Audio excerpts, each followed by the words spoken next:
وله ما سكن في الليل والنهار والسميع العليم. الله ولي الذين آمنوا يخرجهم من الظلمات إلى النور والذين كفروا أولياؤهم الطاغوت يخرجونهم من النور إلى الظلمات أولئك أصحاب النار هم فيها خالدون. أشهد أن لا إله إلا الله وحده لا شريك له وهو الذي يقبل التوبة عن عباده ويعفو عن السيئات ويعلم ما تفعلون. وأشهد أن محمدا عبده ورسوله المبعوث رحمة للعالمين. يا أيها الذين آمنوا اتقوا الله حق تقاته ولا تموتن إلا وأنتم مسلمون. فإن أصدق الحديث كتاب الله وخير الهدى هدى محمد صلى الله عليه وسلم وشر الأمور محدثاتها وكل محدثات بدعة وكل بدعة ضلالة وكل ضلالة في النار. Mari kita bersyukur kepada Allah Subhanahu wa Ta'ala pada malam ini, malam Jumat 9 Jumadil Akhir 1445 Hijriah. Alhamdulillah kita sehat walafiat, dapat bertemu berkumpul kembali di rumah Allah yang mulia, melaksanakan sholat maghrib berjamaah. Yang kalau belum sholat tadi boleh berbaca, boleh berbaca, kalau belum sholatnya berbaca, pasti belum membayangkan sholat sedang di Masjid Nabawi. Kalau baca, tapi kalau boleh berbaca, jadi sholatnya di Masjid Adinul Amin jadinya. Kenapa? Rasa saya Ali Hussein hampir jadi imam. Maaf Ustaz. Nikmat sekali, luar biasa. Imam besar Masjid Nabawi, imam yang baik itu mempengaruhi jiwa makmum yang sholat, bisa menggiring kepada satu titik khusyuk dan makmum dalam ibadah sholat. Makmum yang di belakang itu kada mengerti bahasa Arab, tapi pada saat dia ikut dengan imam yang membawa sholatnya,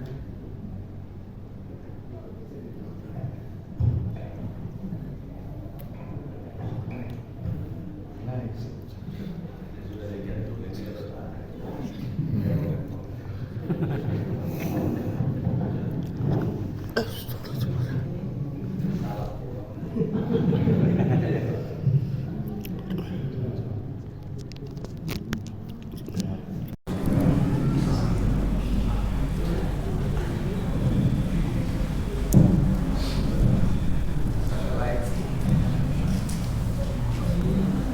kemana mga ito, jangan terkait di jambut aja ya.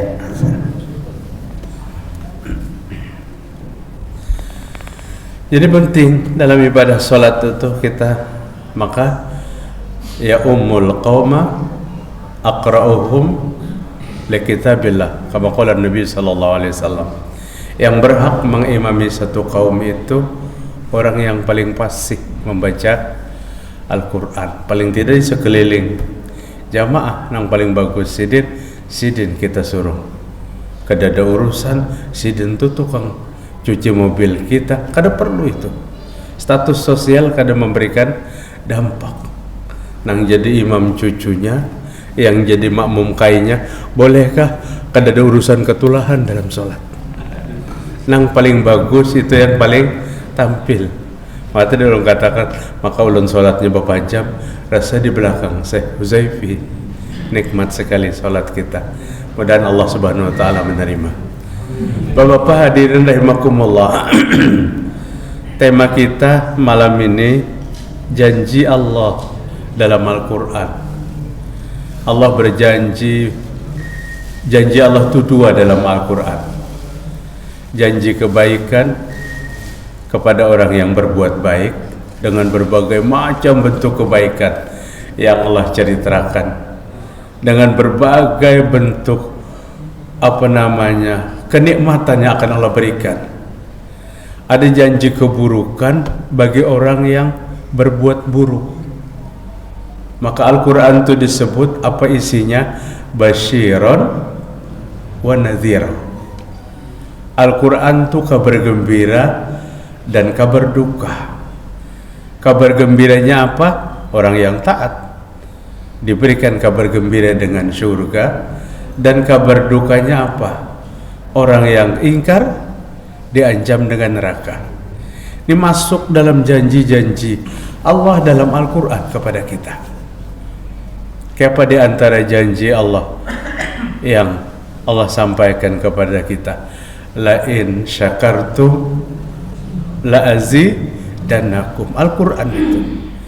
Jika kalian bersyukur, ku tambah. Dapat nikmat bersyukur, kemudian Allah tambahin nikmatnya. Apa Allah tambahin nikmatnya?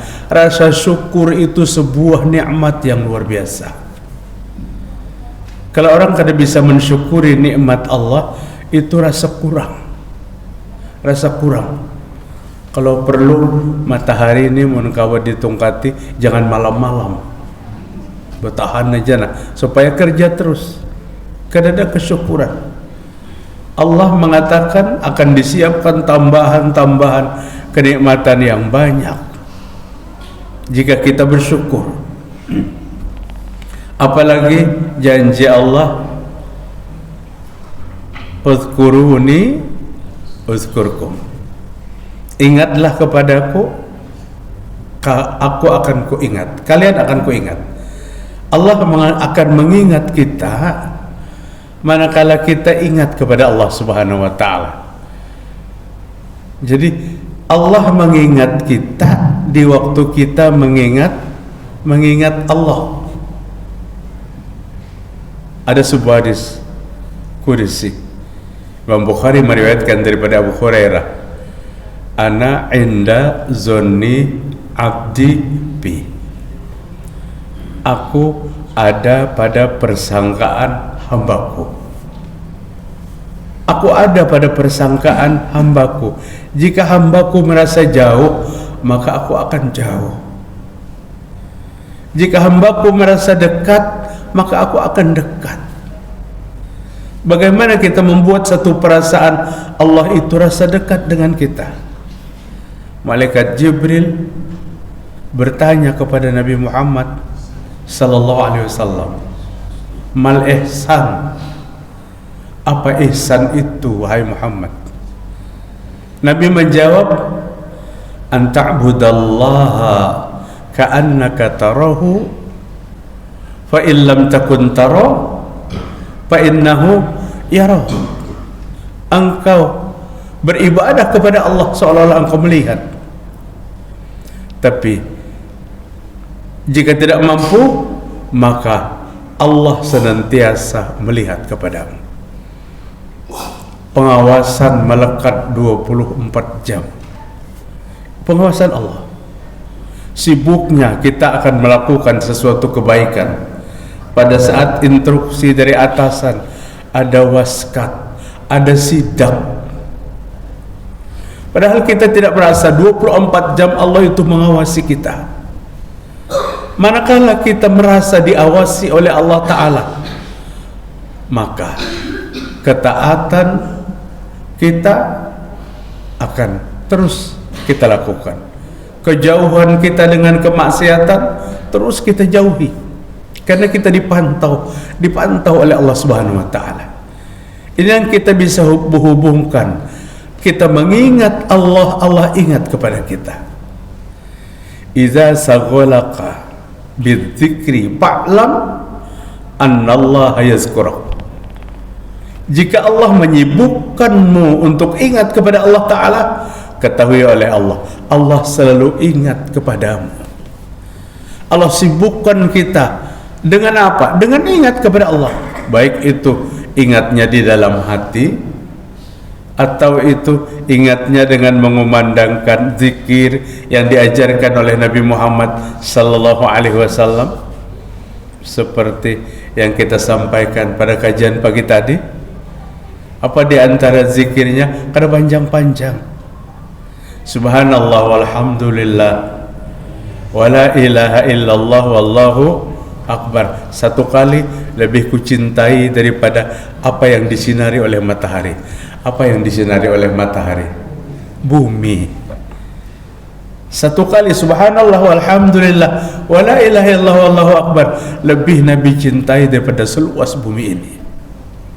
Ada lagi zikir yang pendek ringan, kalimatani khafifatani ala lisan saqilatani ala mizan habibatani ala rahman subhanallah wa bihamdi subhanallahil azim. Dua kalimat yang ringan dibaca, berat timbangannya pada hari kiamat. Allah mencintai orang yang membaca dua kalimat itu. Apa dua kalimat itu? Subhanallah wa bihamdi subhanallahil azim. Tapi ulun yakin jamaah hafal dua kalimat itu. Tanya ibu-ibu, apalagi ibu-ibu hafal.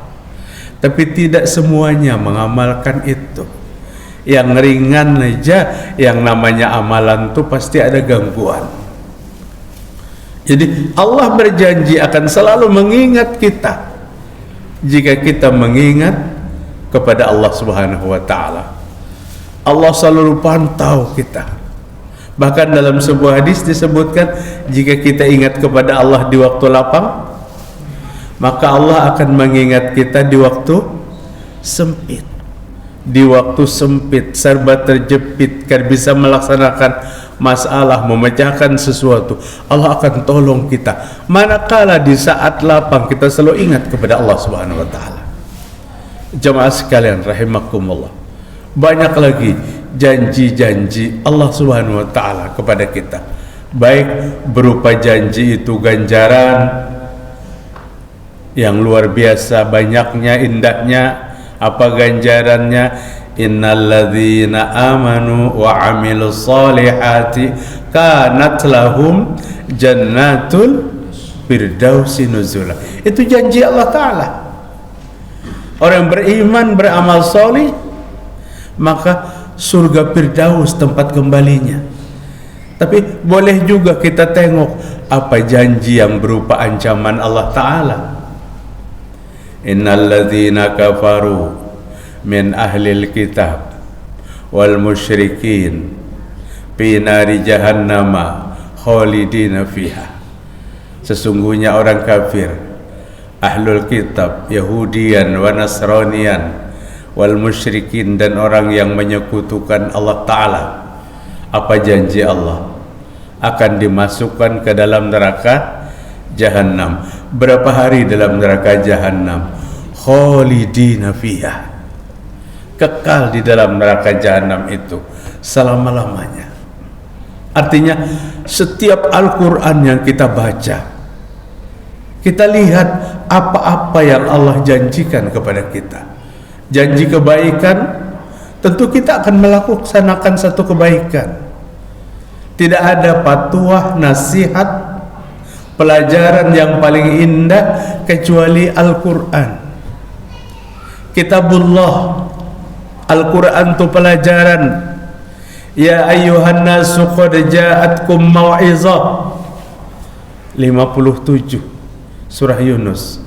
Wahai manusia, telah datang kepada kalian pelajaran. Apa pelajaran Allah itu? Al-Quranul Karim. 4 kali di dalam surah Al-Qamar Allah sebutkan Al-Quran itu kitab yang paling mudah dipelajari. Walaqad yassarnal Qur'ana lidzikri fahal min mudakkir. Sesungguhnya kami mudahkan Al-Quran itu untuk menjadi pelajaran peringatan. Siapa yang mau mengambil pelajaran kepada Al-Quran? Allah tawarkan kepada kita Al-Quran itu untuk dipelajari. Seorang ulama salafus salih menyebutkan apa? Alim waladakal Quran fa innal Qur'an sayu'allimuhu ala kulli syai'. Ajari anakmu pertama Al-Quran, karena Al-Quran itu akan memudahkan masuk ilmu-ilmu yang lain ke dalam jiwa anak kita. Kalau ingin cerdas, Al-Quran pertama kali dimasukkan. Al-Quran itu akan mengundang ilmu-ilmu yang baik ke dalam jiwa anak kita. Maaf, bapak-bapak, ahli Al-Quran itu pasti cerdas. Allah yang menjamin.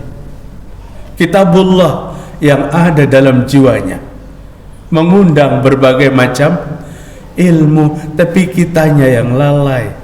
Lalainya apa? Melajari Al-Quran sudah anak siap nikah, hendak kawin, sehingga Al-Fatihah belum beres. Bata tengah hari hendak nikah karena disuruh pengulu membaca Al-Fatihah, terlambat melajarinya. Al-Quran pelajaran yang pertama. Maka Al-Quran penuh dengan apa? Penuh dengan pelajaran. Ada orang yang mencoba berpaling dari pelajaran Al-Quran. Dia tinggalkan Al-Quran, dia tertarik dengan ajaran-ajaran yang belum jelas, bacaan-bacaan yang tidak ada jaminan seberapa kebaikan yang diberikan oleh Allah Ta'ala. Dulunya dia membaca Al-Quran, kemudian Al-Quran itu dia tinggalkan. Dia asik dengan bacaan-bacaan dan pelajaran-pelajaran baru yang belum jelas sumbernya dan belum jelas ganjarannya. Kalau ini yang terjadi, apa yang Allah katakan pada surah Az-Zuhruf 36, 37, wa may ya'shu an dzikrir rahman nuqayyid lahu syaitanan wa huwa lahu qarin wa innahum la yasuddunahum 'anis sabil wa yahsabuna annahum muhtadun. Allah mengancam orang yang jauh dari Al-Quran itu akan berteman dengan syaitan. Kehidupannya akan diatur oleh syaitan. Nuqayyid lahu syaitanan, dikirimkan syaitan untuk mengatur kehidupan. Kehidupan siapa? Orang yang berpaling dari pelajaran Allah, orang yang berpaling dari Al-Quran. Terus syaitan itu siapa? Musuh kita. Sekian banyak Allah sebutkan dalam Al-Quran bahwa syaitan itu musuh. Tapi pada ayat ini Allah katakan syaitan akan berteman, akan menemani manusia. Kalau sudah syaitan menjadi teman, apa yang syaitan lakukan? Lihat ayat 37 ayat berikutnya. Wa innahum la yasuddunahum 'anis sabil wa yahsabuna annahum muhtadun. Setan-setan itu akan menyesatkan orang itu dari jalan yang benar. Setan membawa manusia pada jalan yang tidak benar, disesatkannya. Anehnya, pada saat setan menyesatkan, yang disesatkan kadang merasa sesat. Bahkan yang dia rasakan bisikan setan itu, wa yahsabuna annahum muhtadun, dia mengira itulah hidayah. Bisikan setan dikira hidayah, bisikan setan dikira petunjuk. Bapak-bapak, bayangkan jika ini dimiliki oleh orang yang berpengaruh di tengah umat, yang dibisiki setan setiap saat, disampaikan setiap saat kepada umat, akan terjadi kesesatan besar dalam kehidupan. Kuncinya apa? Jangan tinggalkan Al-Quranul Karim, jangan lepaskan Al-Quranul Karim. Nasihat yang kadada cacat celanya, nasihat yang terbaik. Allah Subhanahu wa taala berfirman di dalam surah At-Taubah ayat 3, wa azanum minallahi wa rasulih bil yaumil hajjil akbar. Allah memaklumatkan dan Rasul pun memaklumatkan pada hari haji akbar. Nabi naik haji berapa kali? 1 kali. Haji pertama dan haji terakhir. Maka namanya haji wada. Kenapa jadi haji wada? karena tinggal 2 bulan kurang lebih setelah Nabi melaksanakan ibadah haji, Nabi wafat. 9 Zulhijjah hari Jumat tahun ke-10 Nabi wukuf di Arafah. Zulhijjah, Al-Muharram, Safar, 12 Rabiul Awal Nabi wafat. Ulama sepakat wafat Nabi 12 Rabiul Awal. Tapi ulama tidak sepakat lahir Nabi 12 Rabiul Awal. Ulama berbeda pendapat tentang kelahiran Nabi. Tapi wafatnya Nabi sepakat para ulama. Itu yang dinamai haji wada, haji perpisahan. Al-Quran menyebutkan Hajjul Akbar. Mungkin di sini kesalahan tafsir kita. Imbah wukuf hari Jumat dipadahkan haji akbar. Karena Nabi wukuf pada hari Jumat, dalam Al-Quran dipadahkan haji akbar. Ya bahari itu nang lagi kada baantri mambah sudah tahu informasi wukuf hari Jumat, tanah nang di sana jual, nang di Gambut jual, berangkat supaya kawa wukuf hari Jumat. Karena ada iming-iming yang informasinya kada jelas. Apa imingnya? Apabila wukuf hari Jumat haji akbar sama dengan 70 kali naik haji. Biar nampak aja dijualnya. Padahal kada ada itu. Hari apapun, ya Nabi kebetulan pada hari itu Nabi wukuf. Apa yang dimaklumatkan oleh Allah, apa yang dimaklumatkan oleh Rasul, yang Allah sebutkan pada ayat 3 surah At-Taubah. Lihat, Annallaha bari'um minal musyrikin wa rasuluh. Allah berlepas diri dengan orang yang syirik dan Rasul pun berlepas diri. Bahasa yang paling nyaman untuk kita paham. Allah memutuskan hubungan dengan manusia yang syirik. Rasul memutuskan hubungan. Bapak-bapak, kada nyaman-nyaman putus hubungan. Sehari semalaman aja kada betahuran laki bini, tensi naik. Lawan bini aja kada betahuran. Ini Allah mengatakan putus hubungan kita. Kenapa jadi putus hubungan kita? Karena engkau menyekutukan. Kok syirik ini kan luar biasa, dosa yang paling besar. Tidak ada tingkat besarnya dosa itu selain daripada syirik. Dalam sebuah hadis Nabi pernah menyebutkan akbarul kabair, artinya besar daripada dosa yang paling besar adalah syirik itu. Al-Quran berbicara dengan syirik, masalah syirik tidak pernah dengan bahasa yang lembut. Lihat, Allah berbicara tentang syirik dalam Al-Quran kadang-kadang dengan bahasa yang lembut, bahasa yang keras. Karena Allah tidak suka dengan menyekutukan Allah. Apa yang Allah sampaikan? Wa may yusyrik billah faqad dhalla dhalalan ba'idah. Siapa yang menyekutukan Allah, sungguh dia sesat dengan kesesatan yang sangat jauh. An-Nisa. Wa may yusyrik billah faqad iftara itsman 'azima. Siapa yang menyekutukan Allah, dia telah masuk ke dalam dosa yang amat besar. Orang yang menyekutukan Allah, Allah hapus seluruh amalnya. 88 surah Al-An'am. Ibadahnya musnah manakala syirik. Bapak-bapak, ini bencana yang paling besar dalam kehidupan kita. Makanya berbicara tentang kemusyrikan kada pernah selesai. Karena kemusyrikan ini selalu ada dari masa ke masa. Dari penciptaan manusia pertama kali, periode berikutnya, sampai hari ini. Cuman bentuk kesyirikan saja yang berbeda. Kesyirikan masa sekarang lebih parah daripada kesyirikan masa lalu. Kaum nabi-nabi yang terdahulu syirik, diuji oleh Allah, bencana alam, apapun bentuk ujiannya. Setelah itu dia taubat, dia kembali kepada Allah Subhanahu wa taala. Bismillah. Tapi kemusyrikan sekarang setelah diuji oleh Allah, dia melakukan syirik yang lebih besar lagi untuk melepaskan ujian itu. Jadi bertingkat-tingkat. Syirik ini yang menyebabkan penyembah berhala.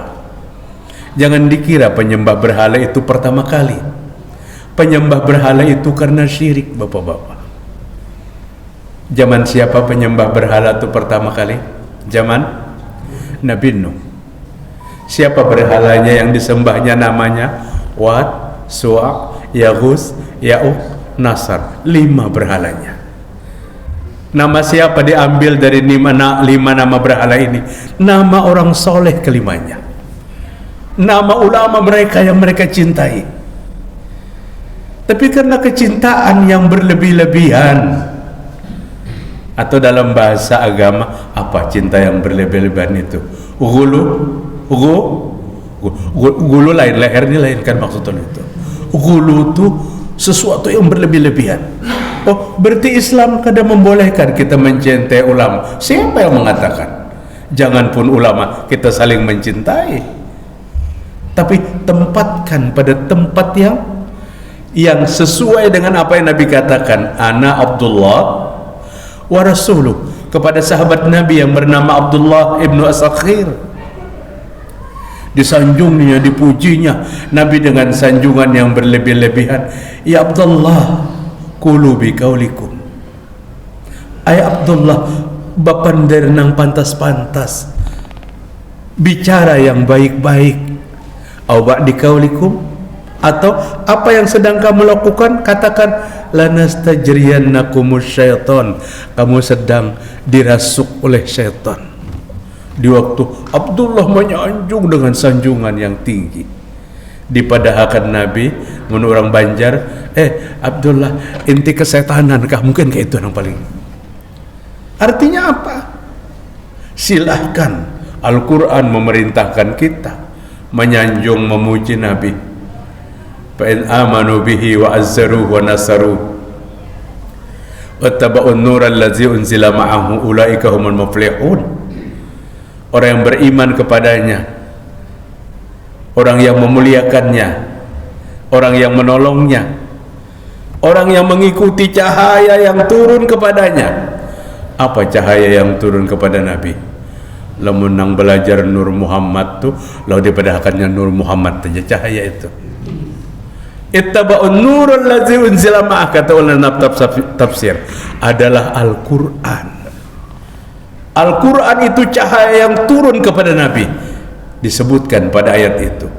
Jadi beriman kepada Nabi, memuliakan Nabi, menolong Nabi, mengikuti Al-Quran yang diturunkan kepada Nabi, ulaika humul muflihun. Mereka itu adalah orang-orang yang beruntung. Orang yang beruntung, tapi pada batas-batas yang dibenarkan dalam Islam. Mungkin di hati kecil kita bertakun, ada garang nang memuji, menyanjung melebihi batas, kada kehitungan lagi. Terjadinya gulu, penyembahan berhala, dan berhala itu dinamai dengan nama wali-wali. Karena itu, watswa wala tadharunna alihatakum wala tadharunna waddan wala suwa'an wala yaghusa wa ya'uqa wa nasra. 5 orang-orang soleh. Wafat orang-orang soleh yang 5 itu. Tidak puas apa ibadahnya, doanya, pintanya tanpa menyebut nama-nama orang soleh itu. Tidak puas juga kalau tidak ibadahnya bersama menyebut nama orang soleh itu. Generasi berikutnya, generasi yang hampir tidak ada lagi agamanya, maka dibuat 5 berhala, dan 5 berhala itu dinamai orang soleh itu. Itulah penyembahan berhala pertama kali. Penyembahan berhala pertama kali. Kenapa? Karena syirik tidak mampu lagi terbendung. Itu yang kita khawatirkan, bapak-bapak. Hari ini kita sering mendengar ada orang berdoa seperti ini, ya arwahil muqaddasiyah aghisuna, ngeri kita. Amin jernang di belakang. Apa artinya? wahai roh-roh suci, tolong daku. Maka ini dibaca sebelum mengangkat takbir, bapak-bapak. Salat tertentu mengangkat takbir itu kalimatnya apa? Allahu Akbar. Artinya apa Allahu Akbar itu? Allah Maha Besar. Sebelum mengangkat takbir, ya arwahil muqaddasiyah, wahai roh-roh suci, tolong daku. Sejak apabila Islam itu mengajarkan meminta kepada roh, apabila Islam mengajarkan meminta kepada selain Allah. 180 Al-A'raf jelas sekali Allah menyuruh apabila berdoa tuh yang dipanggil adalah asma Allah, nama-nama Allah yang bagus. Tidak ada seindah asma Allah. Maka diizinkan kita menamai anak kita dengan asma Allah, nama Allah, asal diawali dengan kalimat abdu. Ya Allah, ya Rahman, ya Rahim, ya Malik, ya Kudus, ya Salam, ya Mukmin. Ulunnya seumur-umur, Pak. Hari ini 66 tahun, hampir sudah 65 tahun lebih. Suatu hari ulun diundang di Dewantara 5, acara tasmiyah akikah. Siapa yang masih ingat kalau ada orang Dewantara 5 disuruh ulun mengisi tausiah 10 menit. Kadawani ulun panjang-panjang karena di samping ulun ada seorang ulama besar, Kiai Dr. Andus Haji Abidin Ja'far LC MA. Ilmunya luar biasa. Giliran sidin disuruh baca doa. 65 tahun umur ulun hanya mendengar doa sidin yang sidin baca 99 Asmaul Husna sebelum berdoa. Ya Allah, ya Rahman, ya Rahim, ya Malik, ya Kudus, ya Salam, ya Mu'min. Kita hendak membaca Asmaul Husna, tapi 10 aja nang hafal. Ada sidin ke 99-nya. Mbak Tuntung apa? Asmaul Husna yang terakhir siapa? Ya Sabur. Baru berdoa, pendek doanya, padat doanya, ditutup. Berarti ini yang sesuai dengan apa yang Allah sampaikan dalam 180 Al-A'raf. Walillahil asmaul husna fad'uuhu biha wa dharul ladzina yulhiduna fi asma'i. Milik Allah Asmaul Husna, nama-nama yang bagus itu. Jika kamu berdoa, kata Allah, berdoalah dengan memanggil namaku. 180 A'raf, perintah sekaligus larangan. Perintah, berdoa dengan memanggil nama Allah. Larangan, jangan berdoa dengan nama selain Allah Ta'ala. Banyak kan doa selain nama Allah Ta'ala. Ya Ghaus, Ya Umana, Ya Ruqaba, Ya Nujaba, Ya Autad, Ya Ibdal, Ya Kutub. Mungkin ben batakon hafal Ustaz Masudi, pemain bahari Pak. Itu bukan asma Allah, itu bukan asma Allah. Oh, tapi itu kan nama para wali. Nama para wali-wali mana yang dapat legitimasi dari Allah untuk dipanggil dalam pintanya? Kalau Allah berkata pada ayat 60 surah Ghafir, Ud'uni astajib lakum. Berdoa kepadaku, aku akan kabulkan. Berdoa kepadaku. Dan dalam berdoa memanggil Asmaul Husna pun hati-hati. Asmaul Husna kan kadada kalimat abdu, ya Allah, ya Rahman. Tapi ya Abdurrahman itu tetangga kita, bukan Asmaul Husna. Jadi ya Abdur Razak umpamanya, kalau kada salah Abdur Razak itu abahnya Ayu Ting Ting.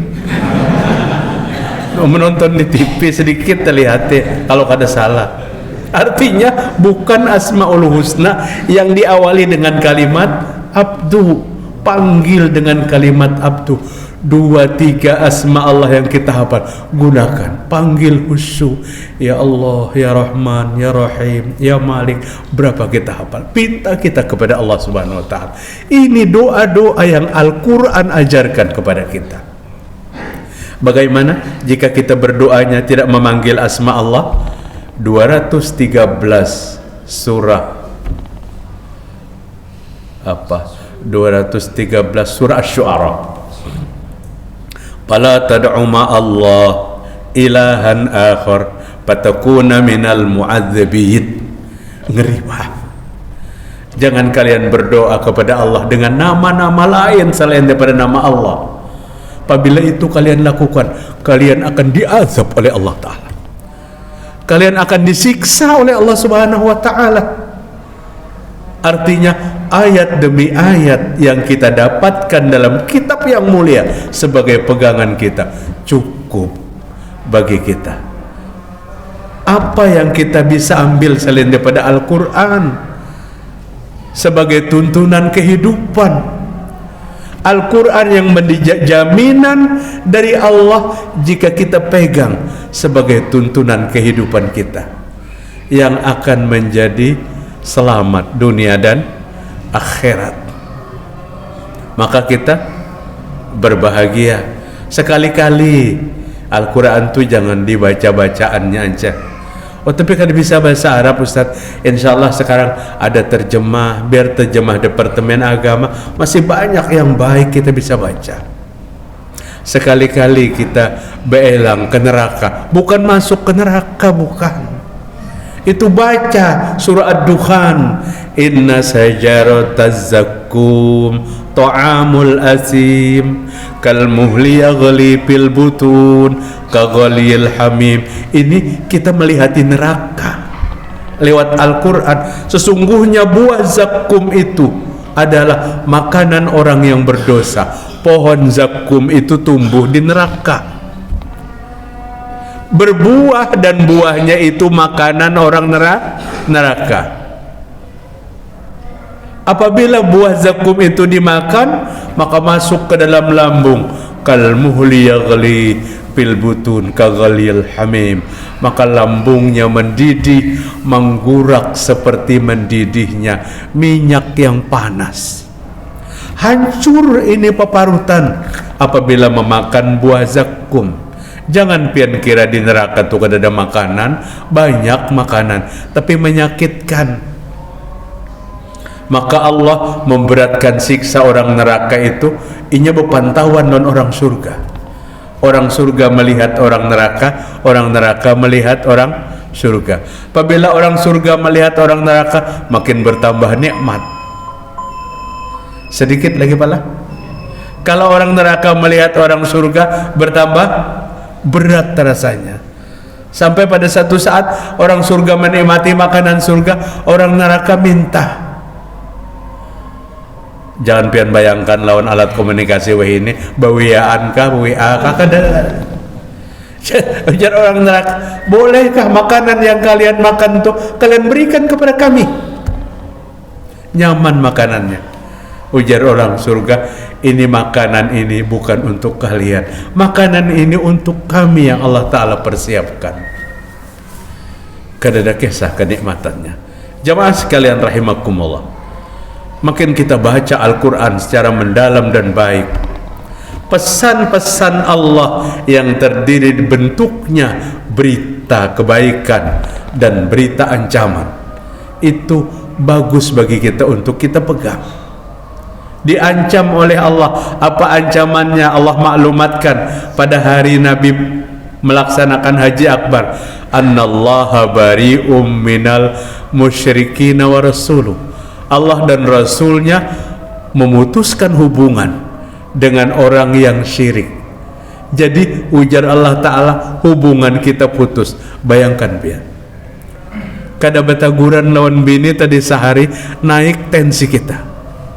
Apalagi nang menyatakan putus hubungan ni Allah Ta'ala. Tidak ada bencana yang paling besar Dan dosa yang Allah nyatakan hubungan itu putus adalah dosa syirik. Sebagai seorang muslim, 102 surah Ali Imran, ya ayyuhalladzina amanu ittaqullaha haqqa tuqatih wa la tamutunna illa wa antum muslimun. Ujung ayat aja ulun ambil, jangan kamu mati kecuali kamu sudah muslim. Muslimun itu berserah diri. Jangan kamu mati kecuali kamu sudah serahkan dirimu kepada Allah. Bagaimana penyerahan diri kepada Allah bagi seorang muslim? Al-istislamu lillahi bitauhid. Menyerahkan diri kepada Allah dengan ketauhidan yang sangat kuat. Akidah yang tidak bergerak, itu yang kita serahkan kepada Allah. Al-inqiyadu lahu bit-ta'ah yang kedua. Orang Islam tuh tunduk dan taat kepada perintah Allah, karena ibadah tuh hanya Allah dan Rasul yang mengetahui. Kita kadang-kadang dapat rekomendasi, kadang-kadang dapat izin untuk membuat ibadah-ibadah baru. Apalagi ibadah tuh datangnya dari mimpi. Umpamanya ulun bermimpi sholat subuh mulai esok tambahi serakaat, jangan dipakai tuh. Kalau mimpi jadi rujukan ibadah, akan bubar Al-Quran dan Sunnah. Tunduk dan taat kepada perintah Allah, itulah orang Islam. Yang ketiga, al-bara'atu minasyirki wa ahli. Berlepas diri daripada syirik dan berlepas diri daripada penyebar kemusyrikan. Kalau zaman Covid, kita disuruh jaga jarak. Laki bini pun, apabila bini positif, laki negatif, jaga jarak. Tapi dengan penyebar kemusyrikan sampai hari kiamat, kita jaga jarak. Karena apa? Syiriknya itu akan masuk. Dan apabila itu masuk, orang yang dalam menyekutukan Allah itu pasti kehilangan akal sehat. Sesuatu yang tidak pantas pun dilakukan. Sesuatu yang tidak cocok pun dikerjakan. Bapak hadirin rahimakumullah, pada kesempatan kajian kita malam ini tetap kita serahkan kepada Allah. Allah semudah-mudahan menolong kita. Karena pemilik hidayah itu 100% milik Allah. Nabi Muhammad tidak mampu memberikan hidayah. Nabi Nuh tidak mampu memberikan hidayah. Nabi Ibrahim tidak mampu memberikan hidayah, karena banyak keluarga Nabi yang tidak beriman. Anak Nabi Nuh kada beriman. Paman-paman Nabi Muhammad banyak yang tidak beriman, memusuhi. Nabi Ibrahim ayahnya tidak beriman. Nabi Lut istrinya tidak beriman. Kenapa? Bukan Nabi pemberi hidayah, tapi hidayah itu milik Allah. Allah yang tahu siapa yang pantas untuk mendapat petunjuk dan mendapat hidayah. Artinya apa? Hidayah itu dipinta. Tiap hari minta hidayah kepada Allah. Jadi ujar bapak-bapak, alhamdulillah Ustaz, kami sudah 50 tahun bersama hidayah. Bini sidin ngarannya hidayah. Nang kita pinta itu apa? Allahumma inni as'alukal huda. Ya Allah, berikan kepada kami petunjuk dan hidayah. Mudah-mudahan Allah mengampuni dosa dan kesalahan kita. Subhanakallahumma wa bihamdik, asyhadu an la ilaha illa anta, astaghfiruka wa atubu ilaik. Assalamualaikum warahmatullahi wabarakatuh.